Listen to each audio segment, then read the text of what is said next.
So today we are going to see about the growth disorders. In our previous lecture series, we have seen about the normal growth and development of the child. So today's lecture series will be based on disorders of growth.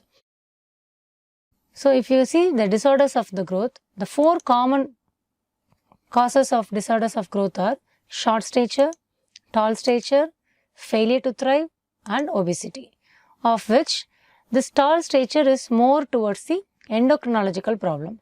So today our lecture series will be more based on short stature, evaluating of a child with a failure to thrive and obesity. Let's see one by one. So coming to the short stature. What is the definition? Like when you call the child is short. Short stature is defined as growing either below the expected genetic potential or growing below 2 standard deviation for the age and the sex. That is less than the third centile. So by this word, less than third centile indicates like in any given population, the child who all falls below third centile will be short. If you see, then more children will look like as if they are short stature. But it is not so. So, while defining in more fine tuning like pathological short stature, definitely the child is short is less than 3 standard deviation. That is, the child, if it is more than 3 standard deviation below the population mean for age and sex, is considered as definitely there is some medical cause for this short stature. The kids who fall under this category, like between -2 standard deviation and 3 standard deviation, might be it is physiological.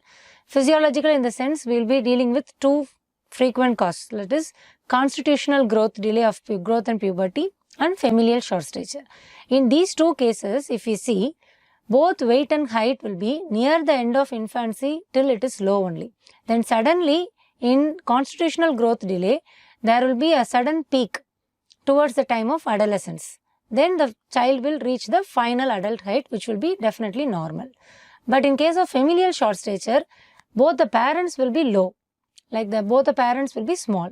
So their growth is also parallel to just like their parents, and they will be remain short forever. So these two conditions are physiological. So in these cases, what we will be doing, we will wait for 6 to 12 months. We will observe the height velocity of the child and then we will come to a conclusion.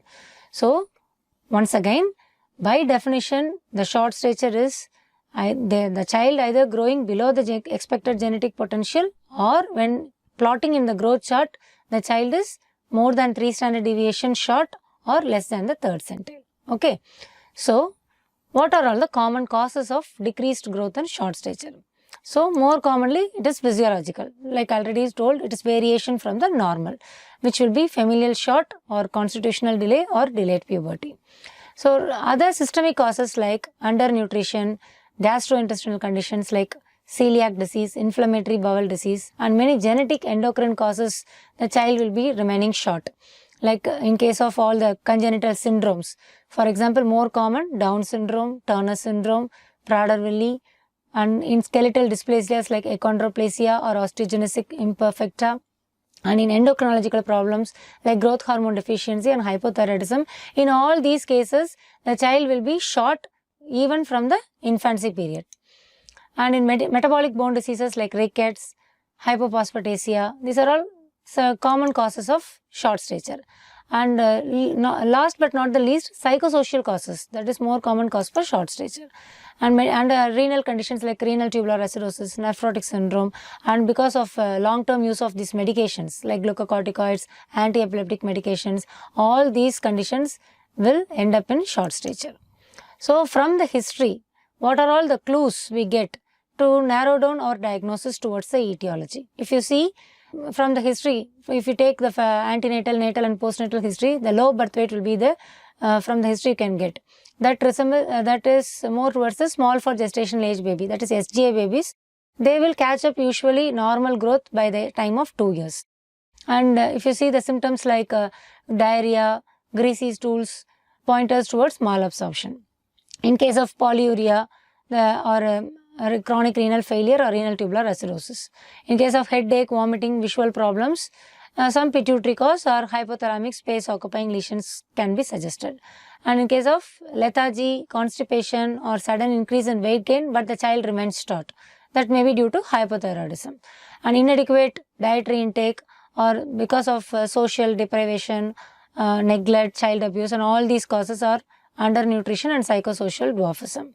And delayed puberty in parents, then you can think of constitutional delay in growth and puberty. So these are all some pointers in the history. As and when you take the history, detailed medical history, you will be able to come to a conclusion. So these are all some examination findings that will lead on to the diagnosis.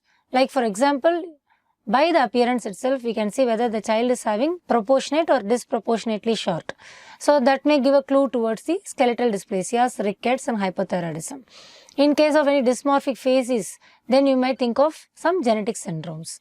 And on examination, if you see the child remains pale, undernourished, looks very thin, then you can think of some chronic kidney disease or any systemic illness which persists for a long time.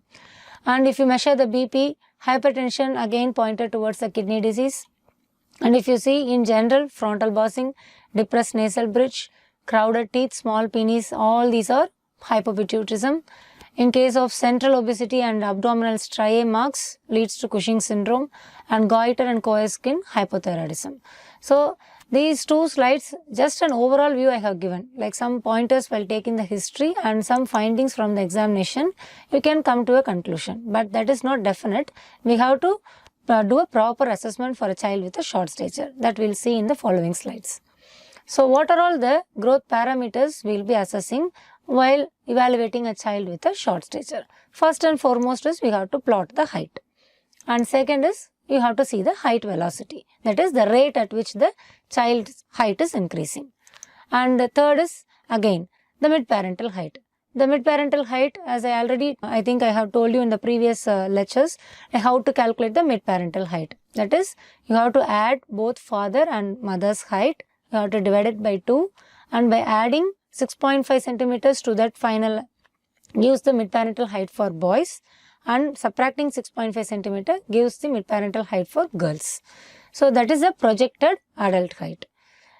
So next parameter is body proportion. Again, that is upper segment lower segment ratio, which again leads to the conclusion whether it is proportionate short stature or disproportionate short stature.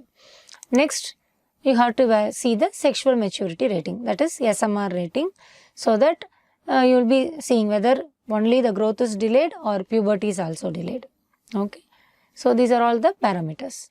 So you have now like given a child with a short stature. So how you go about that case? So now we are going to see how you approach a child with a short stature.